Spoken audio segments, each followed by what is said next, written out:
Brandon, thank you so much for doing this with me. I've been dying to get you on the channel.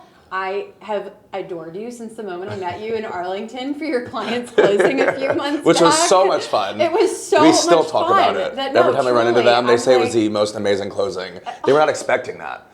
People always think of closings as stuffy and boring and bland, and they were like, we had more fun doing that than like a night out. They felt just the energy was up, and you made it. So well, and you too. I mean, it spoke volumes to like the experience that you give your clients. I immediately reached out to Kat and I was like, I want to get to know him. This is a good I feel like agent. it's like you train someone to run a marathon, right? And you're not there at the finish line to see them cross over. Yeah. So it's like that excitement, right? As soon as they finish cross the finish line, you have to be there to cheer them on and give them the kudos, and they're waiting for that, and they love that. I was the underwriter for 7 years, so I was really good at it, but I was burnt out by the end of it, and it became. That's why I love doing closing so much, because now I'm at the end of I'm at the finish line with you. I'm the fun part now. Yeah, exactly. I'm not the one denying your loan. That sucks. I know. I always say the lender has like the toughest part, right? And then the title, I feel like at the end is the best part, and we get all of it, right? We're the roller coaster up and down, and all of the side to side, and it's so true. So yeah. Well, you've had so many changes, exciting ones, and I'd love to get into some of that with you. I've got a number of questions. So I'll start with your recent move to Ryan Serhant's team. Yes. Oh my gosh. Yes. Okay. Very exciting. You made a major jump from Pearson Smith to Serhant, one of the loudest, most recognizable brands in real estate. When you were weighing that decision privately, what was the one thing you knew Serhant had that you couldn't get anywhere else? Well, the main one is brand recognition, which is huge. And I didn't realize that when I got into the industry, because I feel like in different price points, who your brokerage is and who you're with doesn't really matter as much, but I'm noticing, and I learned over my career, that when I'm breaking into larger price points, and especially here in the city, who you're working with matters. People, I wasn't only selling myself, I was trying to sell the brokerage when I would explain who I was with before, which I love the brokerage, but here in the city, their brand recognition isn't Serhant. Sure. So I would have to try to, pitch the brokerage on top of pitching me, and it was tough. Where now I feel like Serhant gets me in the door, and then I can do the rest. That's so interesting. Yeah, it's one less thing for you to have to sell. It's one less hurdle. Yep. Yeah. So when you were recruited, what was that conversation like? What did they see in you that made them want you on their team, and how did that influence your decision? So they knew me from other shows, I will say, on Bravo. And they also look at sales. So they looked at who I was as a person from realty to reality, and they loved my energy, they loved my charisma, and they loved also how I connected with my clients. They had been following me for a while, and they said they love when they see me on my social, I'm real, and my clients love that. It's authentic, and they wanted that authenticity on the team. It's so important. It's so important when it's the biggest transaction of someone's life. It is. It is. It is. A lot of agents quietly wonder if switching brokerages is worth the disruption to their business. What were you most afraid of in making the move, and what ended up not being scary at all? So it would be the same thing, to be honest, the systems. So I was with Pearson for almost 9 years, and I could do it in my sleep, right? To obtain a contract and what I needed to do the next steps. We're switching over. You're brand new. It's day one. Everything changes. So that was the scariest part for me, because I have active business too. So it's not like you get to go and do like a 30-day or 60-day course. I'm thrown right into it. From I signed on Monday, Wednesday I had it under contract. So I'm messaging the team saying, hey, where am I sending this at? What's going on? And it ended up not being scary at all, because the team has backed me. I get a response in 2 seconds. They're like, hey, and for me, I like to be perfect, and I realize it's okay not to be. So when I would send a contract to the wrong person, they're like, it's not the end of the world. To me in my head, I'm like, I want to get it right the first time. And I realize over there, they're like, hey, it's cool. Like, it's a learning experience here. We're going to grow together. So they've been amazing. And this is honestly, the first transaction will close next week. And it's so easy.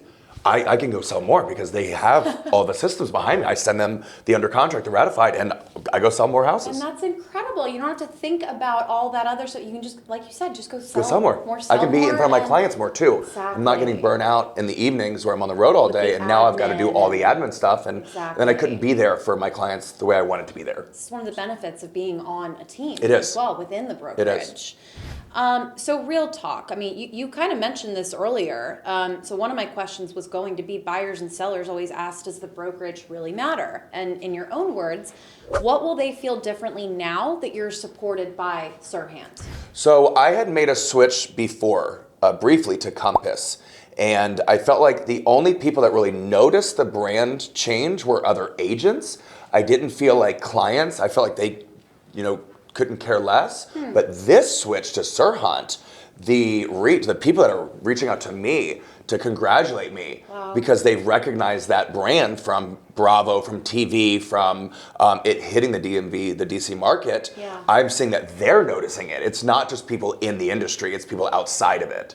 So I've had friends from high school that I really haven't talked to over the past couple of years, and they reached out and they're like, this is huge. Where they're not even in the industry, the real estate industry. So it's really cool to see that, just that name itself. That is so cool. That is so cool. If a buyer or seller in DC or Northern Virginia is deciding between agents, what is the Serhant advantage that you can now bring to the table that didn't exist before? Well, we're the #1 followed brand in the world. So we have the reach, right? The thing is, their eyes are already on us. So it may sound a certain way, but everyone's already looking, right? We just have to put it in front of them. So that right there is half the battle, if not more than half the battle. And then our expertise within the real estate industry itself finishes the job. But we've got people that are following us. I had an influx of followers the moment I signed with Serhant. And I've already, my business is already booming. So it's incredible. Yeah, the uptick in the 2026 year is going to be probably my best year yet, fingers crossed. So just from this signing, which is crazy. That's amazing. You're right where you need to be. Yes, it feels right at home. I love it.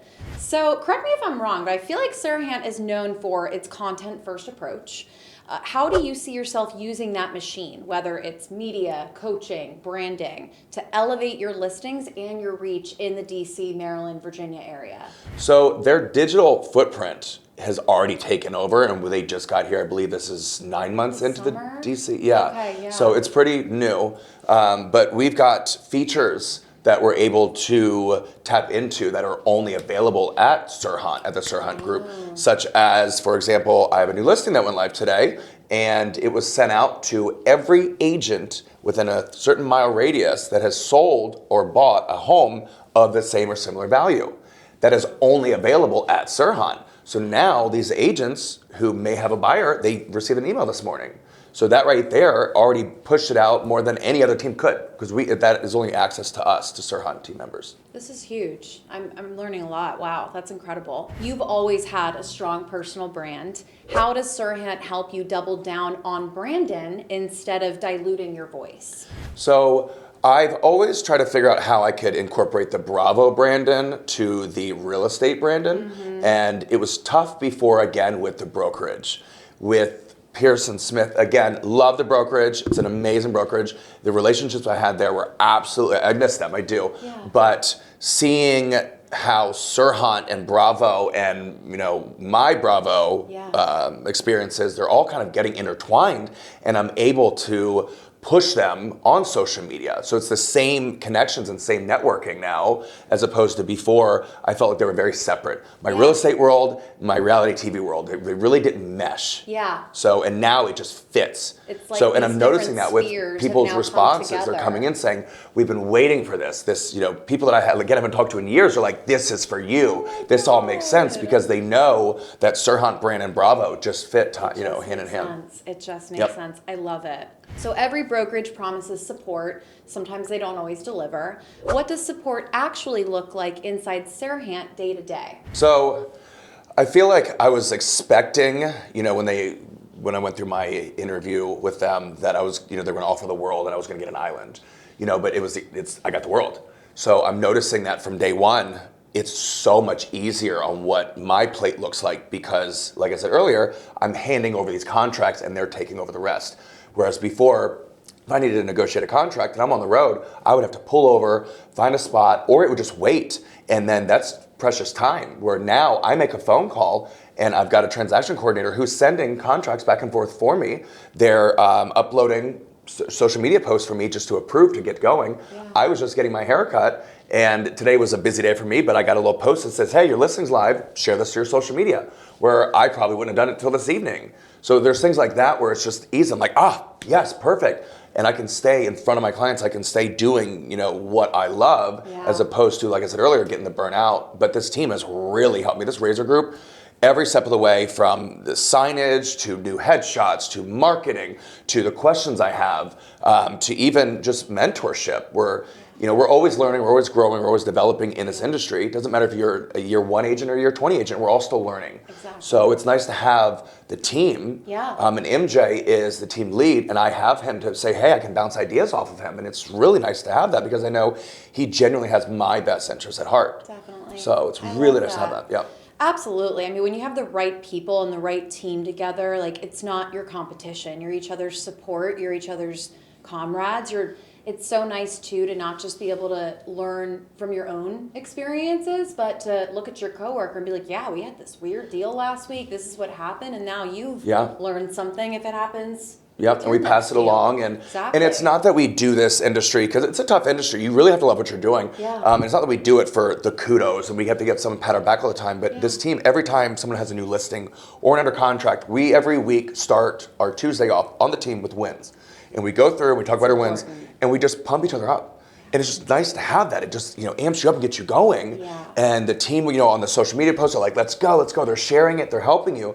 So instead of just me posting my own listing, I've got 10 other people that are sharing it to theirs, and then their following is seeing it. I love that. I love that. Yeah, that's huge. So what are the internal tools or training that you now have access to that have completely changed how you think about lead generation or marketing? So Serhant only, they have this app. And I don't know if I can speak on it, but they have an app that is only for us agents to use for our marketing. And what this app does is we hit the record button, and let's say I have this listing in Fredericksburg, and I say, I need some marketing for a single family around $1 million, marketing towards a family, schools and fine dining and restaurants. And they will somebody on the back end will send me all of the marketing materials that they feel in that area. So this one's in Fredericksburg. They will look in that area and see what pertains to Fredericksburg itself. Oh, are there events coming up? That's Are there certain things and what they've seen work in other areas or other agents? And then they'll give me ideas. And I just voice it, send it over, and I go on my way. You just saved yourself hours. Hours, if not days, from sitting back and trying to go back and forth on what I should do, what I shouldn't do, what hasn't worked. They're going to tell me the data, and the data doesn't lie. So I might need to go work for Serhant. I've got a connection if you need it. I know, right? I can make a call. That's amazing. This sounds like such a great place to be. So what kind of agent thrives at a brokerage like Serhant, and who might struggle? So you have to be all in. This is not I'm going to just kind of pass by or do a couple deals a year. You need to be aggressive. Yeah. This is you wake up every day to grind and hustle and get out there, and if you have a goal, double it, because that's not enough. And that's how they look at it. But they're pushing you. So I remember I sat down with my team lead for business planning, and I told him what I wanted, and he's like, nope, we can do better. And he's helping me dig down into, and I've never actually done this before. It was actually after 9 years, interesting.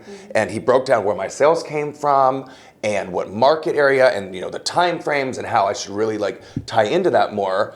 But this is not for agents that are just kind of looking to get a couple deals. Sure. This is you're 24/7. You're not part-time. This is a full-time. That makes perfect sense. Yep. That makes perfect sense. What should an agent evaluate beyond commission splits before making a move like yours? So support. I think a lot of agents, they look at the brokerage and it's all about commission. And you have to look at what's the bigger picture here. You have to look at the long-term goal. Don't look at one transaction and what you're making from that. How is that one turning into 10? And that's what a lot of agents get caught up with. And a lot of times agents, instead of looking inward about what they can do, they will switch around to brokerages and try to think that it's the brokerage and why they're not successful. The brokerage isn't going to make you successful. You have to do it together. It's teamwork. You have to give in and they'll give back. But a lot of agents, I do feel like when I've talked to them about when they're switching around a lot, is they're feeling they're not getting something that maybe, to be honest, they should be putting in. Yeah. I'm not expecting Serhant to carry me. Yeah. When I got in, I knew what I needed to do, but marketing-wise, they're not doing it all. I have to do the majority of it, but they're able to take off some of the work from me, not all of it. Yeah. So I'm not sitting back. I'm actually even busier now, but doing the things that I loved to do, to where they're doing the things that I really didn't love to do. Yeah. So that's what a lot of agents, it's not about the commission split, because at my old brokerage, my splits were higher than where they are now, but the stress level I had before, I wasn't selling enough, or selling as much as I could, and I would get burnt out. I'd get home and I'm like, I'm exhausted. I just want to go to bed, but I had to be up until 1 a.m. catching up on addenda, sending stuff over, getting social media ready for the next day. Exactly. And the next day comes and I'm just not in it. Where now that stuff's done for me.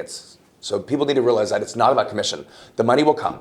The money will come. And if you're in the industry for the money, you're in the wrong industry. Yeah. Because this is not for the faint of heart. I've had transactions that have lasted over a year from the client obtaining me, signing, and then I've helped them get the listing ready. We've had a couple issues up and down. Something will always arise, right, in real estate. We never know what's gonna happen.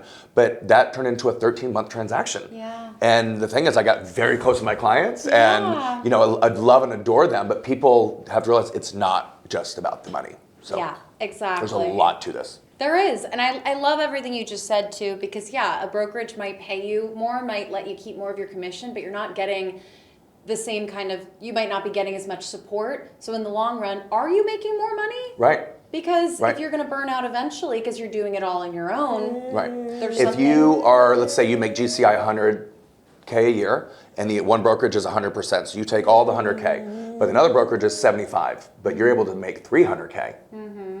You've almost tripled your income. Exactly.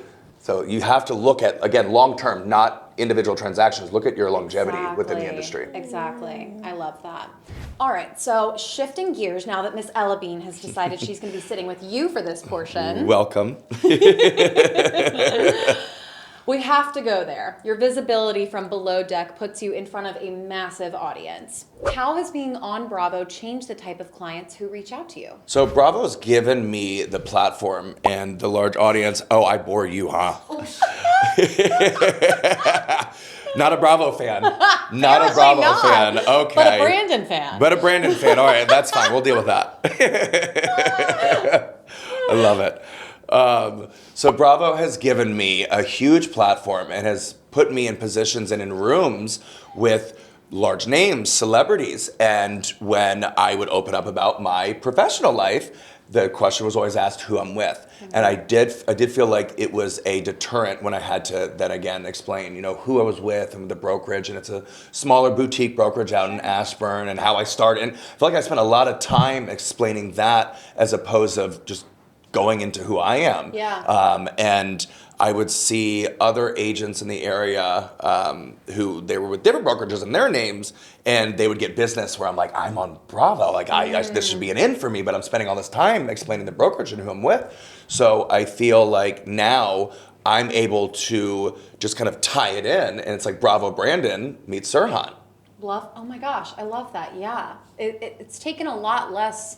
I mean, we talked about it earlier. You're not having to sell your profession as much. Now you're just selling Brandon. I'm selling Brandon, right. Yeah, exactly. I'm not selling the brokerage, I'm selling Brandon. That's amazing. Yep. Did the casting experience or the filming process teach you skills that translate directly into real estate? Negotiation, presence, composure, what carried over? The biggest thing for me was composure, because being on reality TV, if you notice, the loudest person tends to be wrong. The person on air that reacts quicker tends to have false information. So true. As soon as you said loud, though, I was like, I'm usually the loudest person in the room. And I'm loud too. I know, I'm loud too, but loud. I have to But that was listen. probably a good experience. Exactly, Like, be exactly. quiet, listen. My first season, I learned a lot on camera and how I presented myself, and we got the back to the I was going to say, now. key on how we present ourselves. Ella could use some camera skills, some media training. Are we shy today? Now all of a sudden we're shy. I love it. Yeah. So it taught me to, in my following seasons. Not season 2, that one wasn't great. But the third one, that one I learned to really sit back and digest the information, and that trickled over into real estate, where if something's happening in the past, I would react, where it wasn't as big of a deal as I thought, but in my head, I built it up. Like you do in reality TV. You hear something and you think it's much bigger than what it actually is. And then when everything settles, you're like, oh my gosh, why did I make a mountain out of a molehill? Real estate as well. So now I've learned to, if there's an issue, something arises, right? I will look at it, figure the information out, and then always find the solution before I even reach back out to the other side. So. Well, I have to imagine that watching yourself back too is who really likes watching themselves back? Not me. Number one. Number two, I know. Even having this channel myself, I've watched back before and been like, ooh, is that really how I show up on camera sometimes? So it's not easy to look back and watch and reflect, but if you don't go into it beating yourself up about it, you can just learn.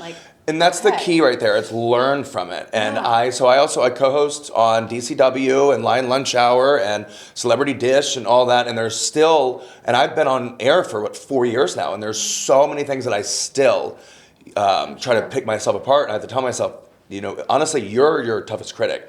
People I just walked in here this evening or today, and the front desk, she was like, hey, I've seen you on Fox. She was like, I love you on Fox, this and that. Where there's times where I look at myself and I'm like, what am I doing? What did I say? And why did I say it like that? And it's just one of those things where I just learned from it, and it's actually the best way to. Really? So to see yourself and give yourself grace, but then be like, okay, in the future I could change this to come off better and have a different presence. I completely agree. How do you balance the entertainment persona viewers see on TV with the professional role that clients rely on in real estate? So I always say it's from realty to reality, because everything is real with me. I don't flip on a switch on camera. I am me. And that's probably one of my biggest compliments that I've ever received from any of the producers that are on Bravo, is that even before the cameras are rolling, they're like, it's you. We don't worry about what we're getting on there. It's authentic, it's real. I think my clients love that too. Yes. The way that I am on air is the same way I'm at showings. I'm fun, I'm outgoing, I'm loud, I'm energetic, I'm bubbly. I'll tell you, what's real. We know exactly who we're getting. Exactly. There's no hidden agendas with Brandon. It's all out there. I could see that again just from our first closing together. So I'm just very authentic and organic, and my clients love that. And I feel like that's why we make those connections so much, is because I'll point out the flaws in the house before they even notice it. And that's what they love. I'm like, we're out. Let's go. Pack your bags. We're out of here. That's incredible, though. But I also, my key with them is to make them feel comfortable and make jokes and this and that. And like I said, from reality to realty. Yeah, and I think you're really good at that. What's one misconception people have about you because of the show that real estate clients quickly learn is totally wrong? So my first season, there was some editing, thank you, Bravo, that it made me look very aggressive in a negative way, and very condescending, which is totally not me. I'm a jokester. I still haven't watched any of them. I will, so the editing, they kind of clip some things around, and it looks like I'm just an angry person, but I'm I'm in defense of people, and what they didn't show on there was I was defending other castmates, but they didn't show that, right? They clipped me going off to where I had clients and they were like, oh my gosh, on that season, it looks like you're just running around yelling at everybody and cussing everyone out and this and that. But in reality, it's not. I'm very passionate, right? And I stand up for what I believe in, but it's always to defend, right? A lot of times you can talk about me and I'll let it go, but someone else, but that goes into my clients. I defend them. So one thing you'll never get over on is one of my clients. If I ever feel a listing agent or a buyer agent's trying to get one over, that's when that Brandon will come out. But then they see the reason why, so that's the misconception. Was Bravo doing you dirty the first season? They did. Trying to turn you into the villain? Oh, they did. They made me the villain. Oh my gosh! Yeah, they made me the villain, and I remember going out, and it's out now. Basically, we had jumped in the water, we were swimming, and went in the water with another girl. And when we got out, she was mouthing to Captain Jason, and I was like, oh, no. I know we weren't supposed to go swimming, but I'm not rude. Yeah. And she said, I'm the captain now, and I turned to her, and I said, no. And said something, basically go off, and they kind of clipped it and made it look like I said it to Captain Jason. So, and I told him, I know. So, and Andy Cohen brought it up and said, how do you feel about Brandon telling you to go, and at first, he's like, oh my gosh, I let it go. And then later he was on air and he's like, yeah, it was editing. So that part was great. I'm out in public. So why'd you go back for a second season? They called me. Oh, okay. I had to do a redemption. I'm not the villain. Don't make me the villain again. And then that one, I was late. I missed my flight, right? So they bring a private boat out to bring me on, and then I get into an altercation like 30 minutes in. So I'm like, you gotta be kidding me, which that was not my fault. Again, defense. So. Oh my God, I have to watch. You have to, yeah. The private boat brought me on. I remember, I thought my flight was out of Reagan. It was BWI. So I This book. is just so you. It's so me.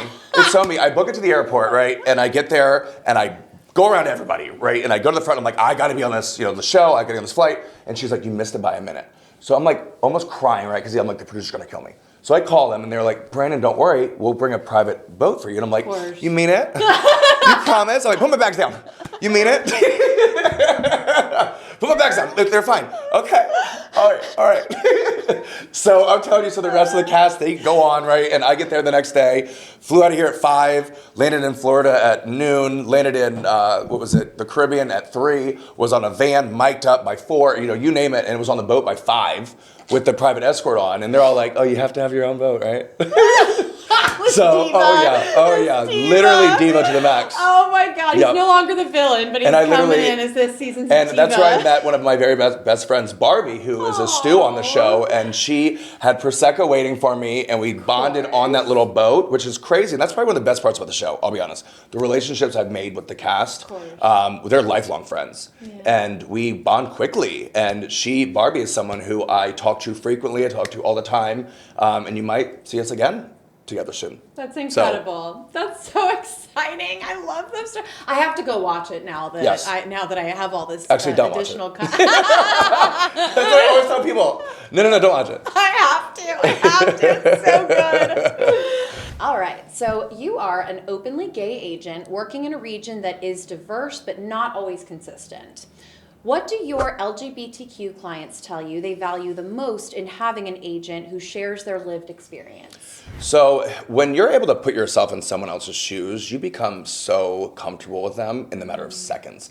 No matter whether it's in the gay community or if you're a woman or if you are a stay-at-home mom and you're in a mom group, right? When you meet somebody that can literally relate to you, there's something about that moment that you just bond and click, and that's what happens here. My clients know that I've walked in similar shoes and I've had similar battles. So we give each other grace and we understand who we are and we meet halfway, and there's just a mutual respect there. And it's just that, that edge goes right off. And I know that I've had clients in the past that were in my community and they've had non-gay agents, we'll say, and they just don't feel like they were comfortable during the process. And this is a process that you need to be comfortable with every step of the way. It's a very personal. I'm texting my clients. There's some that call me at 2 a.m. Yes. This is just something that you need to be able to reach out and say, hey, I've got a question about this, or what do you feel here, and to respect my opinion and trust my opinion. To where a lot of times if you don't have that, it makes the transaction tough. So, and that's why I think a lot of people, when they're looking for an agent and people wonder, well, why does it matter about their orientation? That it does matter. Comfortability is everything. Yeah. So. And there's a level of trust that's immediately established there, I would have to imagine, because of that shared experience. Absolutely. So, yeah. How does representation show up in the way that you serve your clients, whether it's communication style, trust building, or the way that you advocate for them? So my communication is always open regardless of what community you're in, but I feel like that is what makes everyone's so comfortable with me. Yeah. There's no and we call it in our world code switching. Yeah. Where, and in the beginning of my career, it was. Sure. There are certain clients that I would feel that I could not be my authentic self. Yeah. Especially growing up in a very rural area. That was where a lot of my business started from. And I really would code switch. And I remember clients from high school that I would, go out and show houses, and they would look at me and go, who are you? Who is this?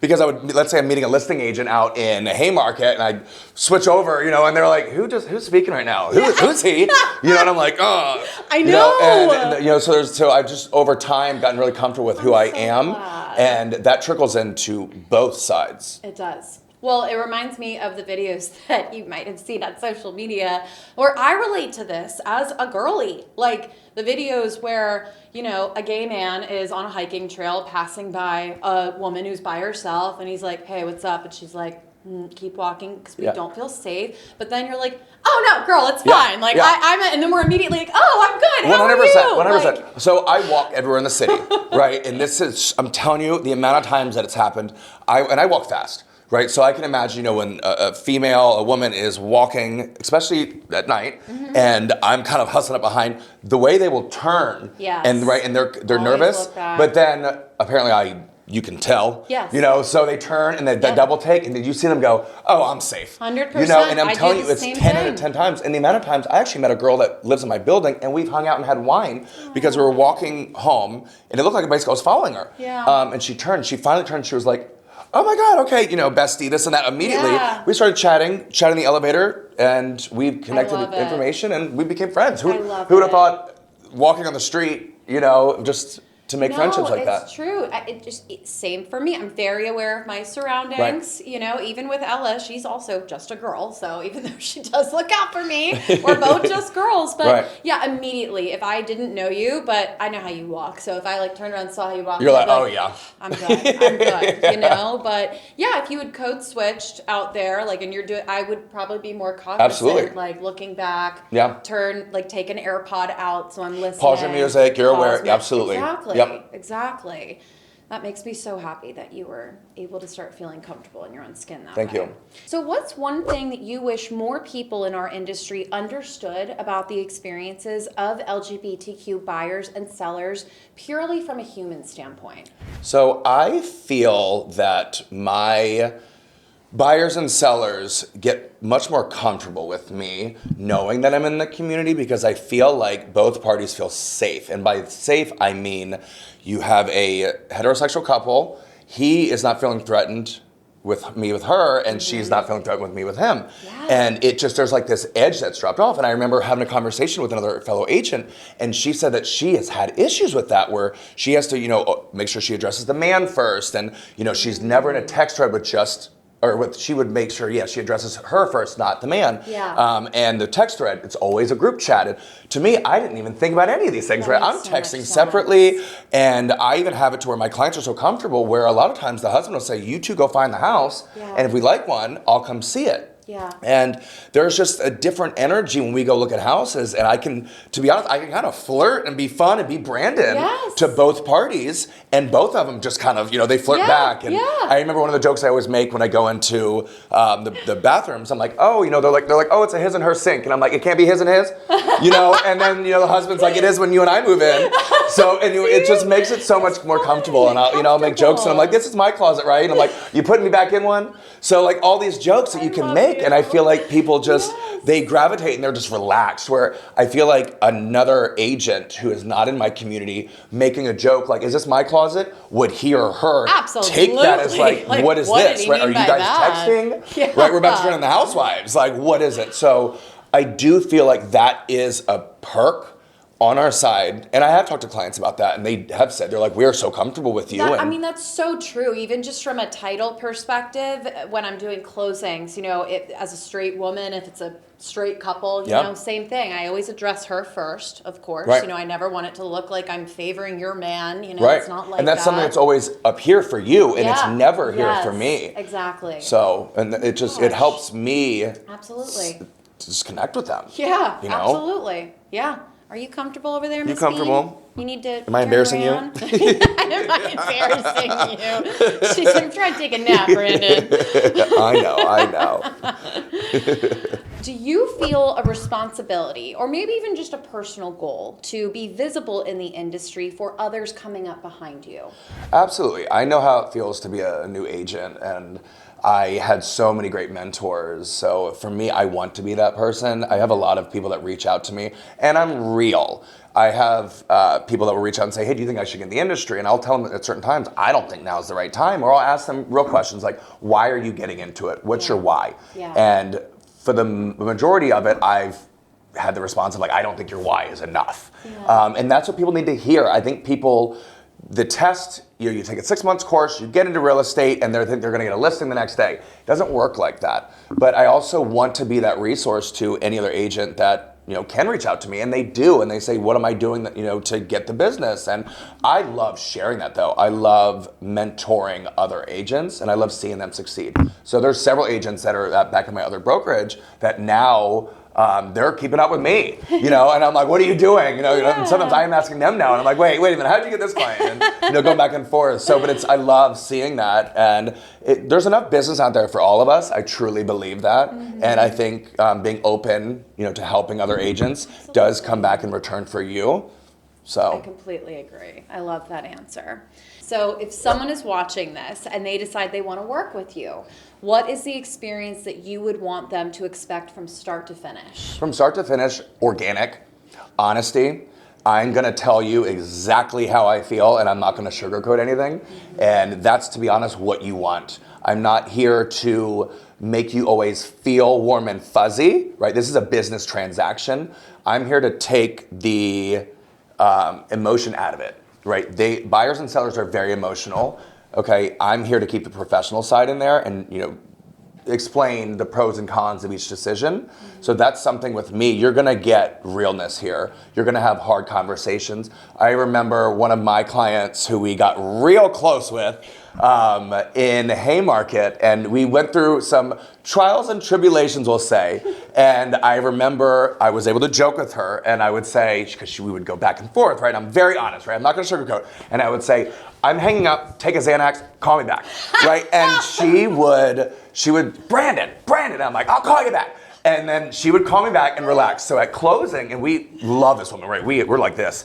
At closing, I made a little basket and put some wine bottles, this and that, and I had some like Advil pills. And she's like, what are these? And I was like, it's every time I told you to take a Xanax. I was like, one, and the attorney was like, there's a lot in there. And I'm like, I know. And I'm telling you, and she is dying. So, and I ended up at that closing too, I actually surprised her husband with a birthday celebration. In the closing, we had a piñata, a cake, we had hats, and he had turned 65 and he wasn't gonna have a birthday. I didn't know that.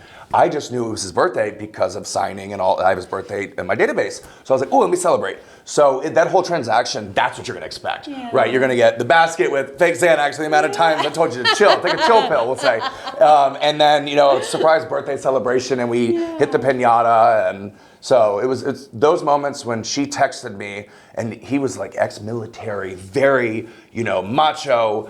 She texted me and said he teared up on the way home. It was like, that was the last thing I was expecting. And I was not expecting to have any birthday celebration this year because we're moving. So, but those are the moments that make all of this worthwhile, because it was a very tough transaction emotionally. Ask my therapist. When I call them, I'm like, Lord. Yeah. So it's tough, but being able to be real like that, that's what my clients love. They want that genuine, authentic Brandon, right? I'm going to say, this is what's going on. Here's the problem. This is how we can either fix it or here's our next step. And then you tell me what we're going to do. Yeah, I love it. Yeah. I want to work with you. I'll give you a card. Oh my gosh. Well, Brandon, I absolutely loved this. I love you. Thank you for doing this. No, I love with you me. more. I love everything Allied. I love you. So. Do you love Brandon? Do you too, love me? Ellie? Do you love me? Yeah. Yes. And I'm so happy for you. Congratulations on the move to Serhant. This Thank you. sounds like you are in the exact right place where you need to be. I am, and what I'm most excited for is I feel like I have this dream team, and that includes obviously Allied with going into 2026. Yeah. I just started using Allied in the beginning of last year, Yeah. and what you all were able to help me with and how you were able to help me with my business is unparalleled, to be honest. I've gone through several title companies, and there's just something different about Allied, and I'm not just saying that. My closings are at Allied, so I'm not just saying that, right? Yeah. And I just really genuinely appreciate everything that you guys do to push me forward. Thank you so much. So between the transactions, during the transactions, after the transactions, helping to obtain business, it's a real relationship here, and it's not just business, and that's what I do also love about Allied. It's not just when the transaction's done, who's Brandon. Exactly. It's, we have that friendship behind it. Exactly. So Yeah, we're real. we really feel that too. But the real and realty. That's I love it. Well, thank you so much. This was so much fun. Yes, thank you for having me. I appreciate you.